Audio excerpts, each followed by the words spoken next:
Within this podcast, you will find themes of an adult nature, including but not limited to alcohol, tobacco, drugs, firearms, cursing, and other such adult-themed references. If this offends you, please leave.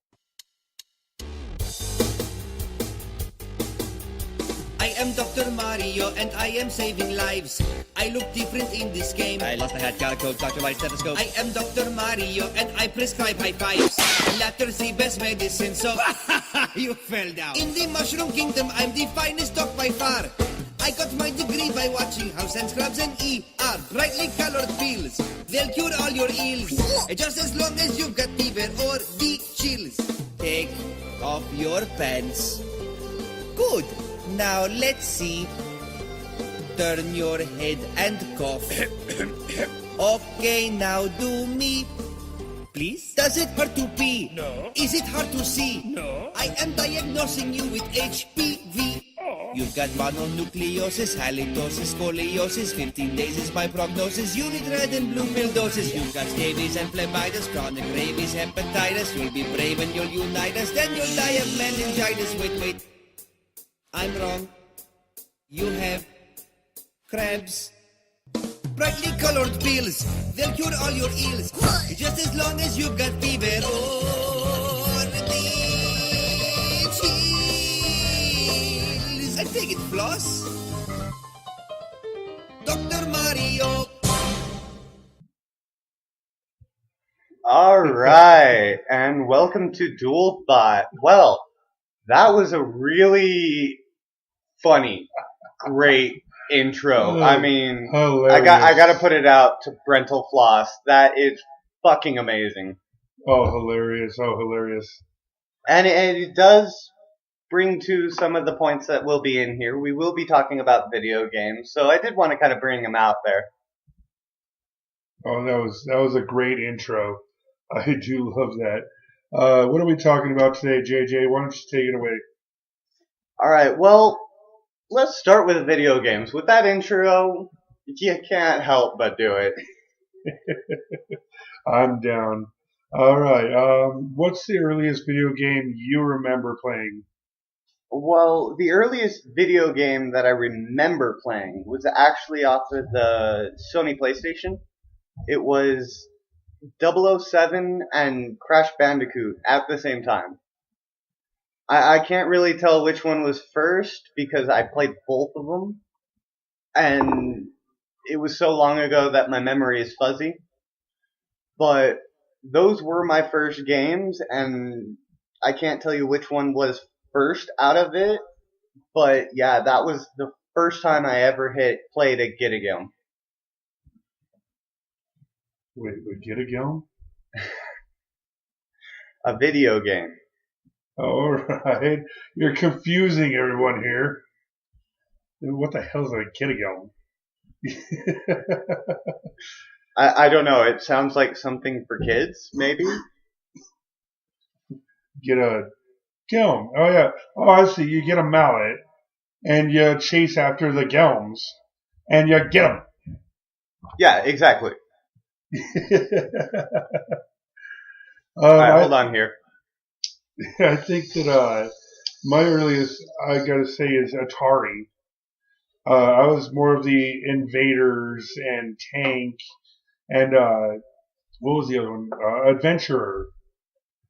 I actually got into those a lot later in life. It was more, I got PlayStation, then I got GameCube or whatever was just before it. I remember GameCube because I played it exclusively. But I remember having the PlayStation and getting something Nintendo, and then my parents trying to inscribe to me what original video games were. And it really didn't hit me until I was a lot later. It was about maybe 14, maybe 16, somewhere right in that age, that I really got into the older games. Pitfall, Pong, you name it. I was going after Atari, Sega, Nintendo. It really didn't matter. as long as it was an old game or what we called retro at the time. Retro to you was one of my first. Oh yeah. I don't deny that there is a age gap within there, but retro for when I was coming up was the original video game before CD. I don't know. I still say when I first played Super Mario Brothers 3 on NES, I was in love with the game. I actually sat there and played for hours upon hours upon hours.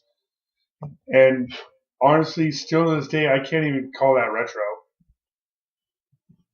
I think in today's culture, it would be retro. But I understand. I also understand that with you growing up with games, it's not really retro, it's just older. I can see that. So really for our generation, when we're talking about retro, we're talking about the beginnings. The thing that got the ball rolling and created the massive amounts of great games that we have now. Well, I guess if we're going to talk about beginnings and getting the ball rolling, why don't you give us a little history on video games here, JJ? That kind of depends. What do you consider a video game? Does it have to be on a screen with controls that are pixelated and you have the character? Or does it more represent the electronicalness, moving parts and everything to be a game that isn't physical? Well, I guess you are the history buff on this, so I'm going to, personally, I'd say a video game is something you can control. Alright, if you put the stimulation of control over it, hell, a video game could have been Rock'em Sock'em Robots. Well, that's not video, though. I mean, the technicality of a video game is a picture on a tube that you're being able to control. Alright, there's a bit of a difference there. As far as I can tell, going back as far as I can, the best image of a video game, as we could consider it, would be some guy's developmental system. It really wasn't out there. Nobody has created this. There's no video for this, but he put in a copyright for it. There is sheets of paper describing what he's talking about, and it makes sure that if anybody creates this, he is credited for it. This system is pretty much just a cathode and an anode, which is something that produces electricity and something that not controls it, but gathers it. So you're shooting off electricity to this thing that is funneling it and gathering it. If you put a screen sheet in front of it, it will produce a dot of light on that screen.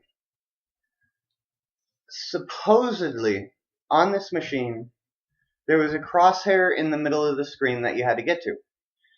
And if you could get it to that X without it diverting too much, because it's going all over the place, you really only have basic limited control on it. If you lined it up right, it was developed in such a way that it would overload a capacitor and it would create the look of an explosion. He created this thing based off of military technology. So like a plane flying over the foreign areas, dropping a bomb, you'd see the bomb on the X. It was kind of created after that. But nothing was really created after that until two-player tennis. Two-player tennis took an oscilloscope and modified it so that other people can control it. An oscilloscope being something that measures electrical electricity running through voltage.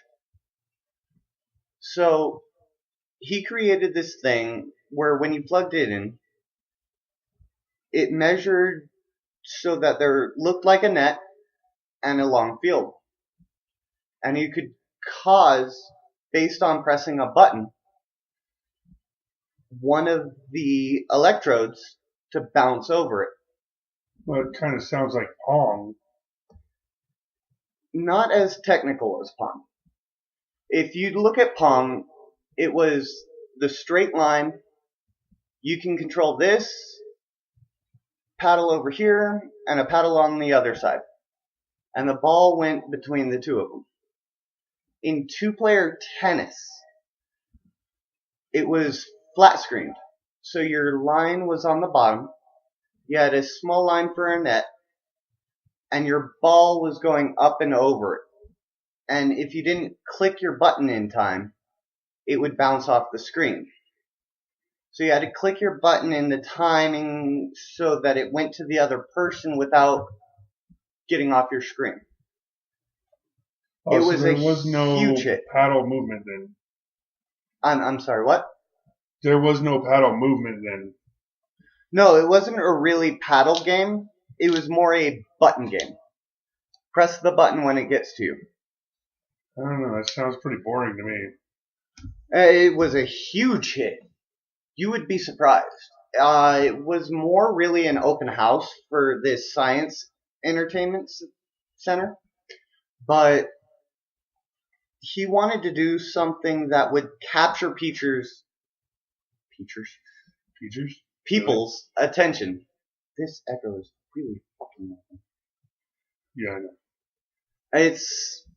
He wanted to create something to capture people's attention. And he really created this thing within a week.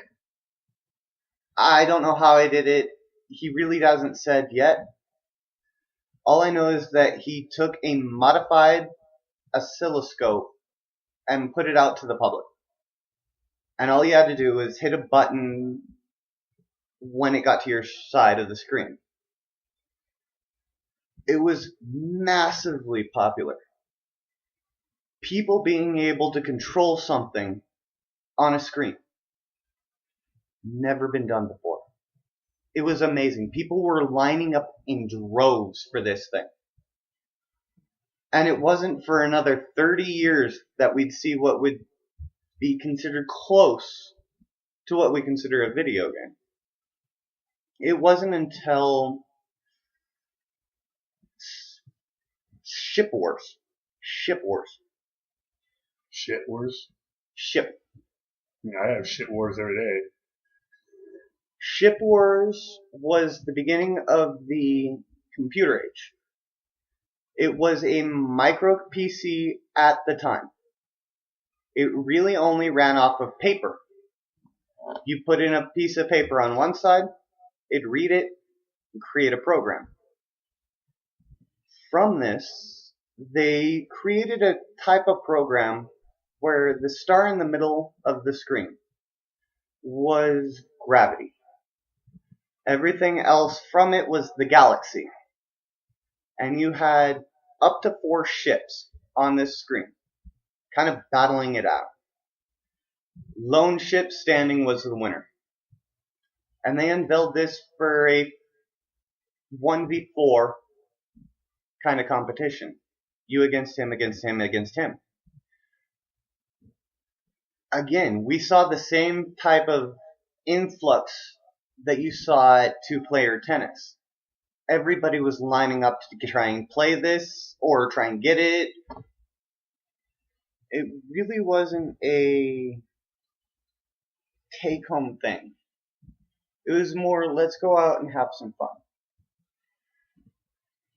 When Pong came out, it was first established as a arcade game. You went out, kind of saw it when you went bowling, or if you went to a video arcade game, or actually they didn't have video arcade game.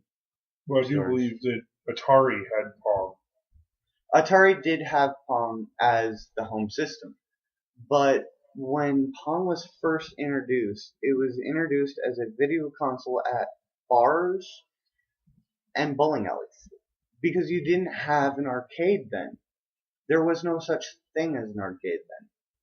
You couldn't go to your local arcade, put in a quarter and play some video games because they didn't exist. Well, is that because they didn't have enough video games to make an arcade? No, it's because they simply did not exist. Before Pong, there was really nothing. The whole Space Wars thing was a really scientific community type thing. And the two-player Pong before it was one modified oscilloscope. It wasn't until Pong that video games started controlling a nation. After Pong, which went worldwide, completely around the world, this is a new thing. It wasn't until then that we saw the influx of people wanting to do this. I mean, when I said there was an influx of people to two-player Pong, that is nothing compared to what there was for Pong itself. Two-player tennis got maybe 700 people, which at the time, yes, that's an influx of people. Well, I think at the time that's one hell of a breakthrough due to the fact that it is the first video game. Exactly. There were 700 people that showed up for this tour, and all of them were lined up to play this game. That is an influx of people. And when I said there was another influx with Space Wars, I mean that there were thousands. Not maybe tens of thousands like we usually think when we hear thousands, but thousands as in like 1,500 to maybe 2,000 people that showed up for this specific tour and played it and were in it the entire tour. They didn't go see anything else. They wanted to play this fucking game. They lined up for hours to play this game. That is an influx of people. When you put Pong into the equation, you don't go to the hundreds. You don't go to the thousands. You don't go to the tens of thousands. Hell, you don't even hit the millions. Worldwide. It hit the US, it hit South America, Canada, Europe, it hit Asia, and more specifically Japan. It had the highest recognition of any type of system before it. It went completely worldwide. And from it stemmed Atari. Atari was more based on, let me get this to the home system. It was more public than that Pong intended for it. Pong intended, while you're between bowls or while you're bored drinking, here's something to entertain you. Well, I don't know if they thought about in between bowls back then. No, but I think they interpreted in between games. Because trying to get a new game in means going and conversing with the person, telling them you need a new game, and ordering everything that you need before you start bowling.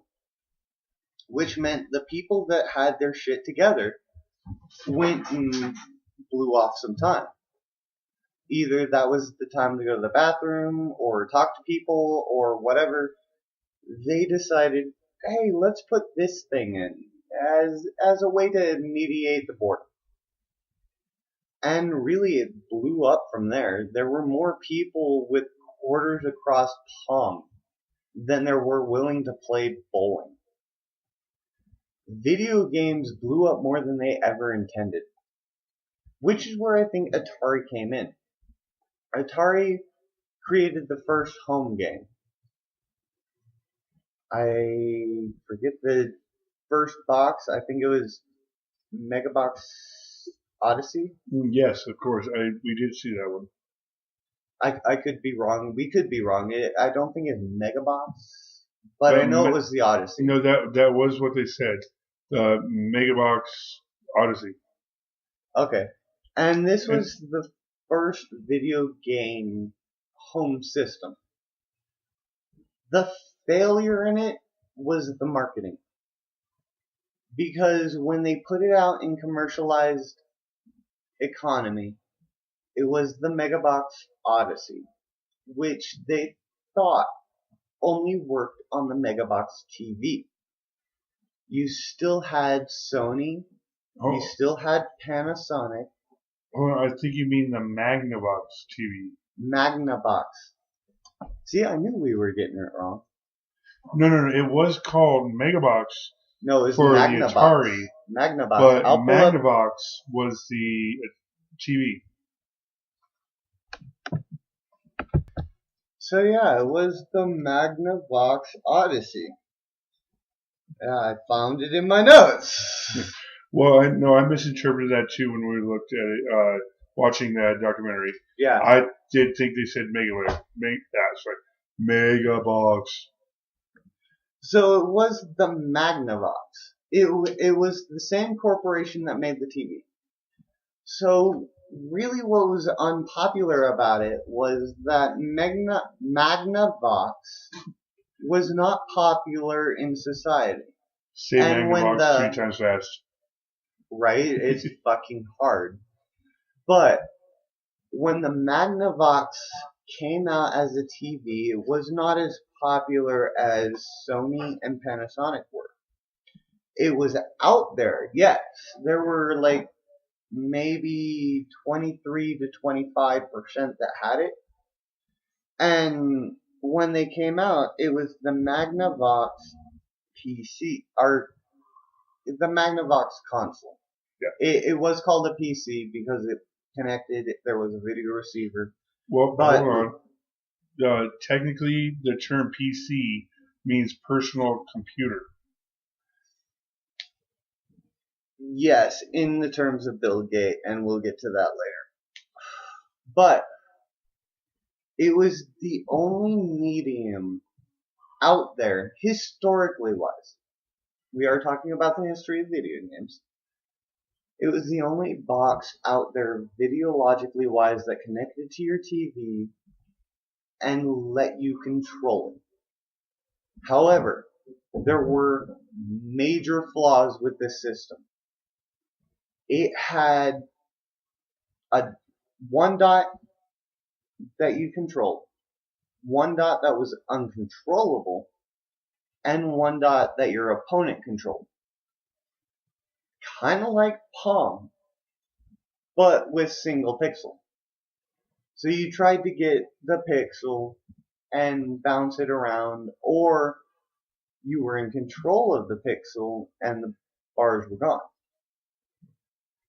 The Odyssey was really prevalent in, we've got this kind of technology, we can control this to do this. Or you can control this to do this.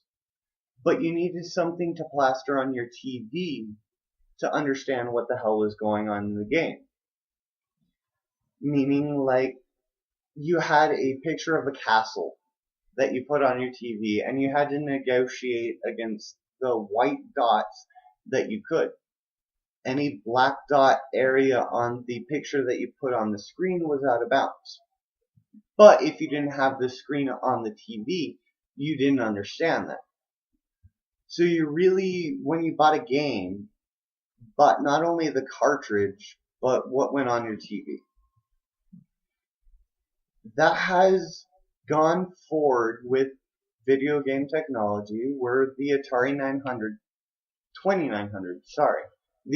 2900 came in and introduced the cartridge base, but full graphic on the screen. Magnavox sued Atari for this and won a bunch of money. Magnavox actually won the lawsuit. A lot of people don't understand this, but yeah, they really did rip off the Magnavox technology. Magnavox was the first one to do cartridge equals game. However, Atari was the first one to do cartridge equals full graphic game. Where Magnavox was just a dot that you controlled, Atari was a person you controlled in a virtual reality. In that term and time, virtual reality. It was virtual, and it was a different reality. Well, I think that we look at virtual reality as the 3D effects when you feel like you're in the game. Yes, today's version of virtual reality is completely taking yourself out of this reality and inputting yourself to a different reality. However, that's what video games did in its time. When video games first came out, it was an immersion into another reality. When you were playing Pitfall, you felt for the character. He was jumping over some 8-bit graphic alligators, and you still felt for him. Well, I don't know if I felt for him, but I know I wasted many of hours playing Pitfall. And that was the thing. It was an immersion into a virtual being a physical manifestation of electronical bits, and reality being different reality from what you're in. Pitfall was not your reality. Pitfall was a different reality that you got into virtually. So really the early terms of virtual reality were another reality in a virtual world.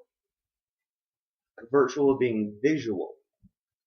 It was a visual medium that was a different world. So technically they got virtual reality out of the way right there.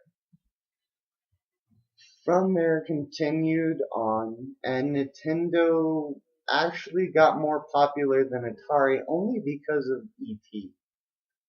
Well, I don't know if it was just E.T. I think mainly the Super Mario Brothers is what made Nintendo Oh no, it was actually E.T. It no was shit. Historically, it was E.T. How the hell did E.T. beat out the Mario Brothers? It wasn't beat out.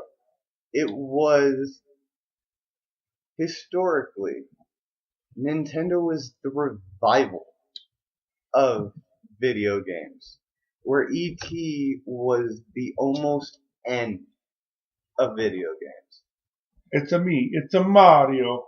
Yeah, we know that term specifically, and it's been the staple in all video games. Fucking Nintendo brought it back without question. But in the early days of video games, what the hell am I talking about? I know, right? The games based on birds? Right? Video games, as we know them today, was almost extinct with the Atari 2800. The Atari 2800 is what we know as a staple of beginning video games. Am I wrong in that? Well, I don't think you're wrong. I know that I had one. I had the black and brown console. You had your little black cases you pop in your little consoles. I know I loved Pitfall, Invaders, and Adventure, all the good ones. Atari was my favorite at the time. However, when you look at the history of video games, Atari was Alright, I'm sorry, let me rephrase this. Atari was not a monopoly over video games. There were multiple systems. Every single company that you can think of copied the fuck out of Pong. There were more than 300 different systems that played Pong. Did it play anything else? Some of them did, some of them didn't. However, there were multiple different systems that you could go get. There was an influx on systems and a whole bunch of video games that probably about 25% of were good. The majority of were just push this out, push this out, push this out. You really didn't see it though until E.T. E.T. the movie was being made. And while they were making the movie, they contracted Activision, I believe it was. I could be wrong. It's either Activision or Atari. I believe it was Activision. They licensed these people to make a movie that came out with the release of E.T. However, they were making the movie 10 times longer than they had to make the game. So if you kind of look at it, they had a week to make the game, where they had 10 weeks to make the movie. In that time, you cannot make a quality video game.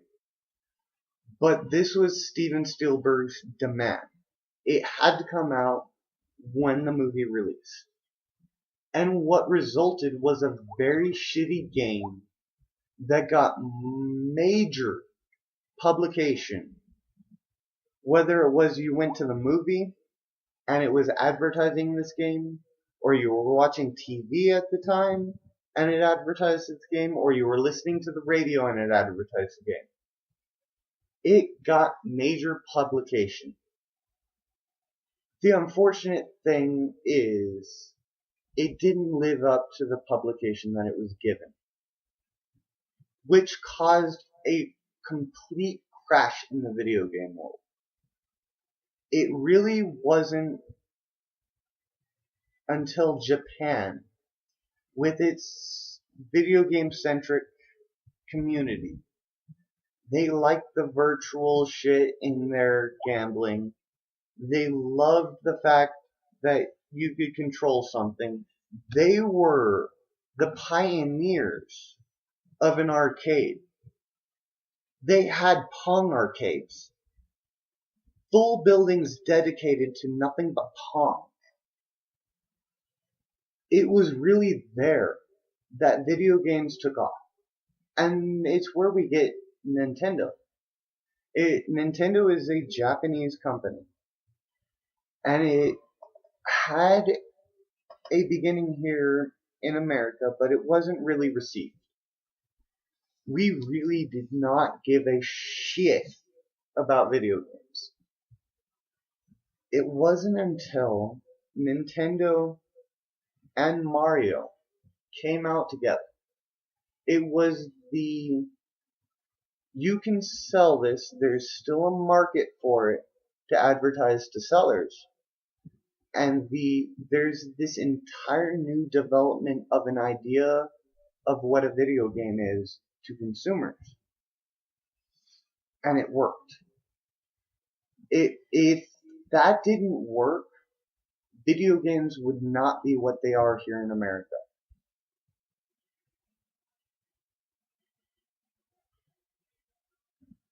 And after that, you saw another influx of people into Nintendo. Everybody had the Nintendo Entertainment System, NES. The one where you flipped it up, put the cartridge in, pushed it down, flipped the thing down, had a controller that was connected through a wire. Revolutionary technology at the time. Well, that is until it got old enough where you had to blow in your cartridge about 10 times, get it just on the lip of the loading bay, and click it in so that you can actually play the game. And actually, interject 1 second. I did look it up for 1 second here. It actually, you're right. ET games came out 1 year before Mario. Yeah, Mario was the revival. If it wasn't for Mario, I really do think video games would never be what they are. It was really for Mario and the push for home entertainment. If we didn't have NES or the Nintendo Entertainment System, we would not have Mario. We would not have Tetris. We would not have Final Fantasy. Now you're hitting a very subject that is close to me. I love Final Fantasy, all of them. Final Fantasy 1 was on NES. Yes, it was. So but was Final Fantasy 1 was not the original Final Fantasy first. The first Final Fantasy was actually Mystical Quest, which was an earlier game that did not get enough recognition. No, and it didn't completely get its recognition, but the fact is, it was the first in the Final Fantasy lineup. It was made by the same creators, the same idealism, and the same gameplay. It was the first Final Fantasy, and then you had Final Fantasy I guess there's no number 1 on it, just called Final Fantasy. And that was, both of them are NES system. Yeah, and that's where I say it really did revive the video game series. Because it had the hit topics like Mario, like Final Fantasy, like Link, Legend of Zelda, whatever. Same thing. Nintendo was the revival of a lot of series. It was the one that put graphics, story, and entertainment on the system. And for a hell of a long time, I'd say they controlled most of the video market at the time. You could still get some of the older systems on cheap sale. I mean, it was like $1 to get Pong, where it was $100 at the time to get Nintendo. However, it did come out with a bunch of systems and games that went with it that were good. Not the anybody will like this, but engineer liked this. The engineer of this game put his heart into it and enjoyed this. Whereas Atari was more pump a game out every fucking week. It took a lot longer to get a game, but the games were better quality. Which is where you saw a lot of people go back into the video game thing and the home theater system. I call that because Nintendo Entertainment System actually referred to itself as an entertainment system instead of a video game system. It was more for family entertainment than a video game. Which is where you can see Nintendo going along with throughout its history. With the Nintendo Super SNES. The SNES, and it's continuing with the GameCube, the Game Boys, the Wii, the Wii U. They want to put as many people as they can on their system, whether they're casual or hard gamers. Nintendo has always been trying to add to the influence of video games. Always. And I do respect them on that. They were the revival, and they were the fucking market leader for a long time. It wasn't until after the SNES once cartridges started to get to know their limit, once you could put no more information on a cartridge than you needed to for a game, Nintendo went to Sony Entertainment,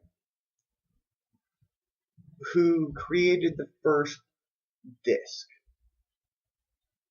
It was a CD, but it was a disc that held information.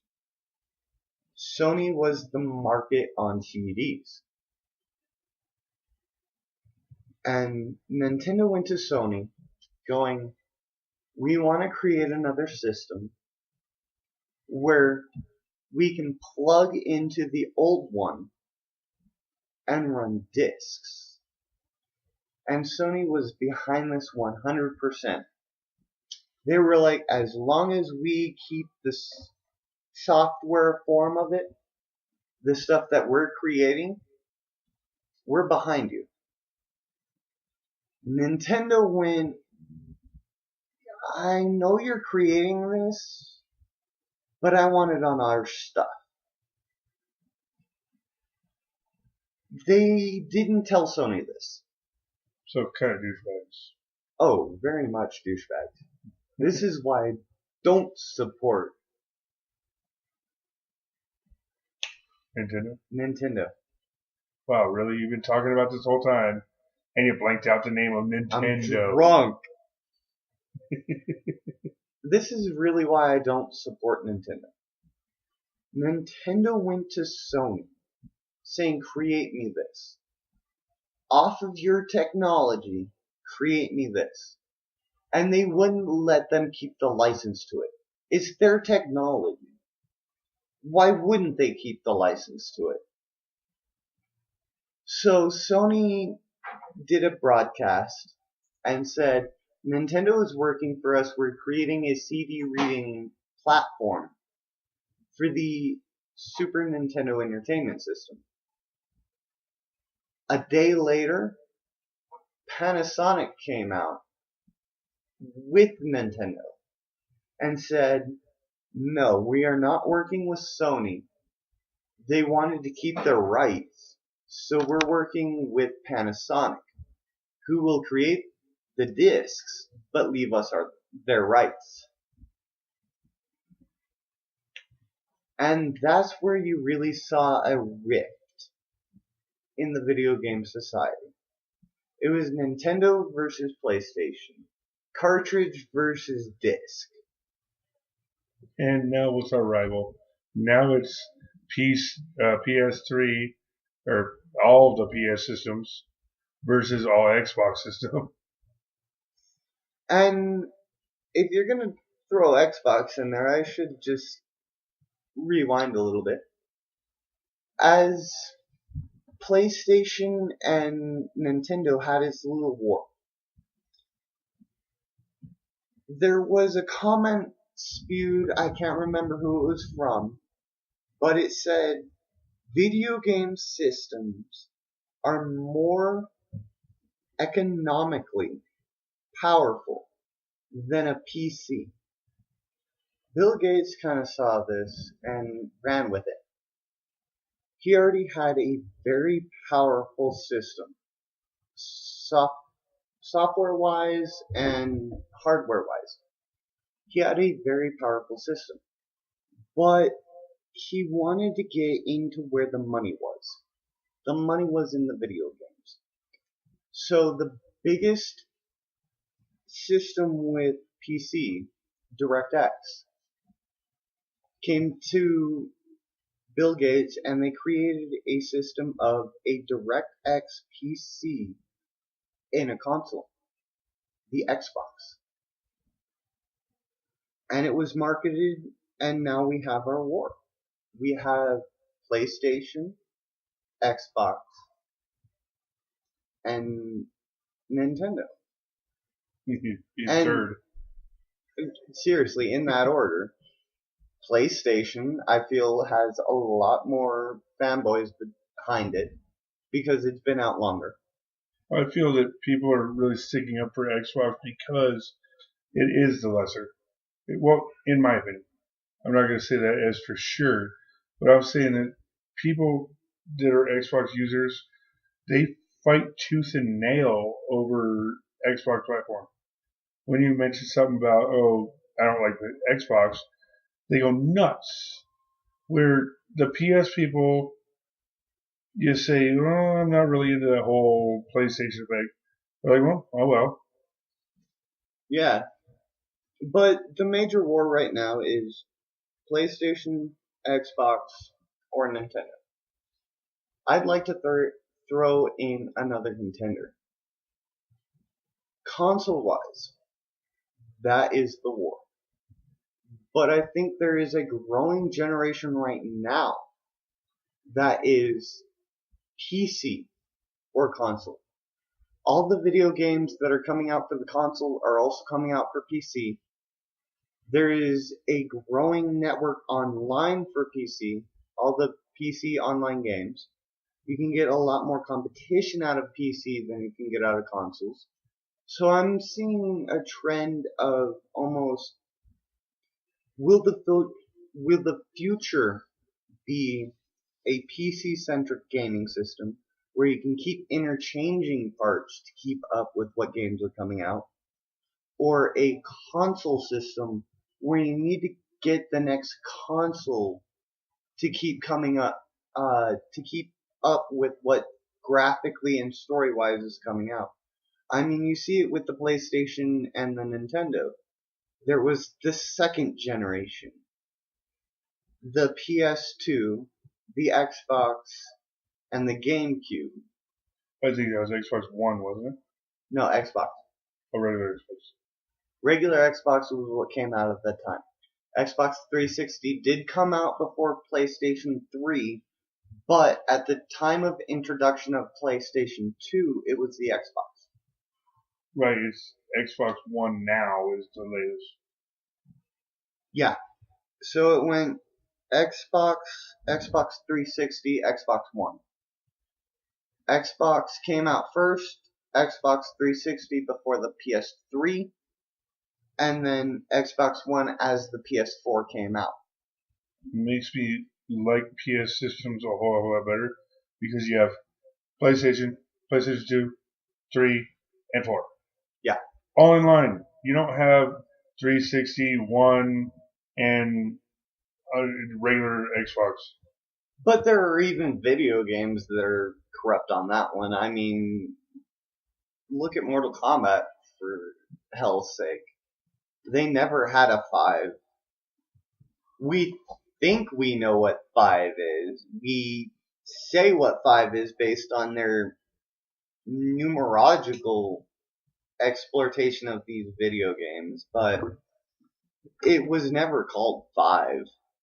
Well, then again, Mortal Kombat's all over the place. Annihilation, Conquest, shit, I can't even name them all. Well, honestly, even there's too many. If we sidestep from Mortal Kombat, which was the fighters, you can go to Resident Evil. I mean, they did 1, 2, some other random name, 3, 4, another random name, I 5. think Armageddon was between 2 and 3.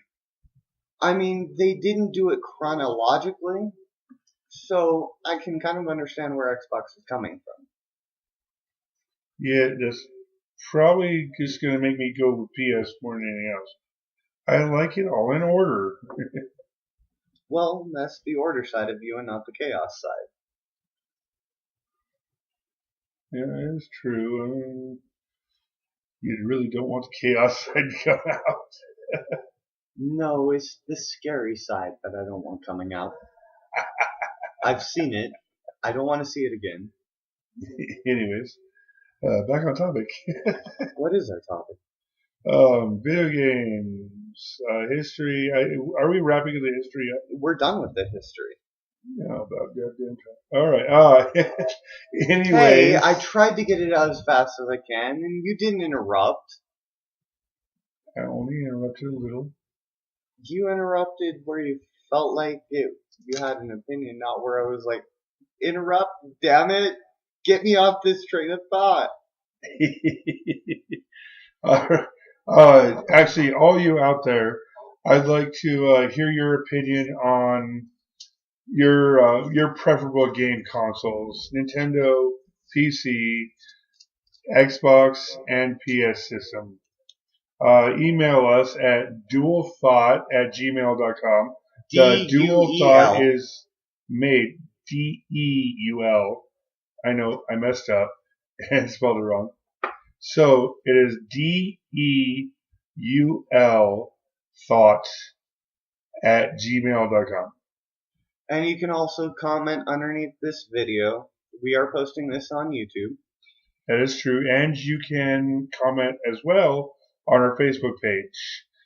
And we've added another one. We are on Audacity. It's... Oh, wait, sorry, not Audacity. Not That's Audacity. what we're recording on. That's what we record on. No, Archive is the one you're on.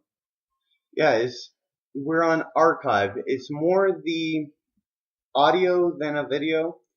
We really put a video to this audio. We're really just recording. But that's the only way YouTube will accept us. So we gotta put a video on it. And to go back, our Facebook page is TRJJ. Look us up, friend us, comment at any will. We'll accept any kind of comments. Well, nice ones. We are also on Archive. It's the audio only, but you can get to our page through Dual Thought on archive.com or .org. Sorry, archive.org. Wow, I'm really fucking up. I have had too much to drink. Yeah, there's no such thing as too much. There is for me. But yeah, archive.com. You can look at it. You can look us up on Dual Thought on Archive, Dual Thought on YouTube, TRJJ on Facebook, and DEUL Dual Thought on Gmail. Please hit us up. Let us know what you think. And give us your comments as to how you think our show's going so far. And if there was something you liked, let us know. We'll hit it up in another episode. Oh, definitely. Give us a topic. Give us anything you want us to talk about. Give us your name. We'll hit you up. Basically, just let us know what you think. Let us know what you want. Alright, well, I think that's enough about video game history. Yes, we're wrapping up here. So, let's finish this off with something that we just recently got. Injustice. Ooh, Gods yes. Among Us.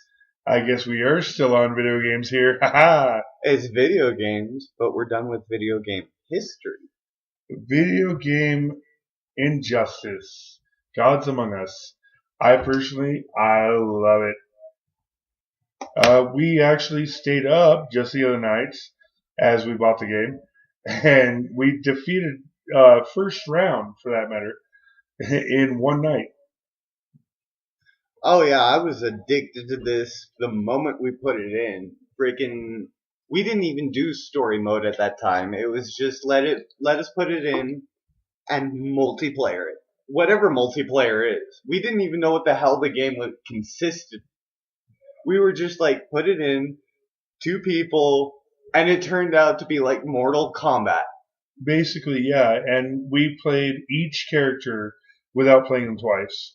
We made sure that we... Well, we did play one player twice. Which one? Grundy. Oh, alright, never mind. I didn't remember that one. Because you played him and said that he was slow, so I went to him and saw what I could do. Oh, that is right. And yes, he is slow in my opinion. He's a brute force. He's no special moves. But I still kicked your ass. Well, that is true. I still have a few wins in there too. Let's not forget. Oh yeah, your speed characters are on your side. Oh, Batman, Superman, Flash. Those are the speed characters in this game. But basically, Injustice is a game designed by Mortal Kombat to only include DC characters. All the heroes, all the villains, there's no fatalities. It's more a one fight equals two, best out of three, because you've got a gray life and you got a red life. Once you're done with the gray life, the screen kind of pauses for a second, you get your settings back, and you start fighting again. That is considered one life. And the cool part about that is the fact that the person that beat the crap out of the other, that knocked him into the second life, retains the same amount of gray life as his first life. Yeah, and I really appreciated that. It wasn't a restart of the entire thing. It was a continuation off of it. Exactly, and you had that chance as the person that just got his ass beat and that is in the second life. You have a chance to beat the holy flying crap out of the other person and knock them down to your level. And included in that was some really cool things like wager. You could only do wager in your second life. But if you won the wager, you gained life. But also, the wager consisted of your power level as well. Like the special move thing where you got to hit R2, L2. If you had a full power level, you could wager it all. But if you didn't, you only had a quarter, you could only wager the quarter. Yeah. But that was what made it so cool, because you could strategically place what you wanted to do. If you were in your second life and he was in his first, he had a full power level, you could wait until he did his super, which is a really cool cinematic scene of them doing some really ridiculous shit. Oh, I loved every scene of that. They did not do wrong in any of it. Oh, no. I mean, I bring up Joker's move here. He throws a pie into the face. It sticks to the face. Once it hits the pie, pretty much knocks the person. Fire extinguisher. Yeah, and then the pie knocks loose. He shoots him in the face with a revolver. The guy knocks over, and he jumps on top with a bazooka, and boom! Oh yeah, there's no doubt that these shits are fucking awesome. They did great graphically. They did great storylogically. This is the pinnacle of anything Mortal Kombat has ever done. It is a Mortal Kombat release. It does not have the Mortal Kombat characters, but it is a Mortal Kombat release. It is a NetherRealms release. Not to say they're not going to come out with another one that has Mortal Kombat characters included, but this one is strictly DC. And honestly, if you get a chance, play it, buy it. It is an amazing game. We are hoping that Mortal Kombat continues. I know that Midway was sold out. It was sold out to WB Games. And this is where we're looking at it, going, WB just released Injustice. Oh my god, the shit that they just pulled was better than anything Mortal Kombat did with Midway. And the fact that they are pulling with these people that are graphically and storily great just shows that they're going to come out with some great games. When Mortal Kombat vs. DC came out, we were kind of wary of it because really they were trying to do Capcom vs. Marvel. But that was really just a fight-it game. It wasn't a kill your fucking opponent game. Where Mortal Kombat was kill the fucker. I think Injustice brought it back to where it was DC shouldn't be killed. It should be there's a chance of them coming back. Yeah, and I think they did the best job on the storyline of this too. It not only does it give the chance of Midway coming back, of a sequel to this game, their storyline fit in so well that you expect a continuance. Oh, without a doubt. I mean, some of the storylines that are coming out of this we're gonna have an entire conversation with Zach, or at least I am. I'm gonna record it in an interview. Ford, right? Well, yeah, I realize that. All right, but with Ford, we're gonna have a conversation on how DC and everything that they're doing, and Marvel and everything that they're doing, are leading up to shit outside of the comic world. And I don't think that Injustice is just the one game. It leads to so much more within the story arcs. I mean, every time you complete a character in the battles, it creates another story. You could do infinity off of those stories. Say one game comes out based off of one person's ending and spawns an entire another game. You have every single character to create another game off of. And they did it to where they could do it.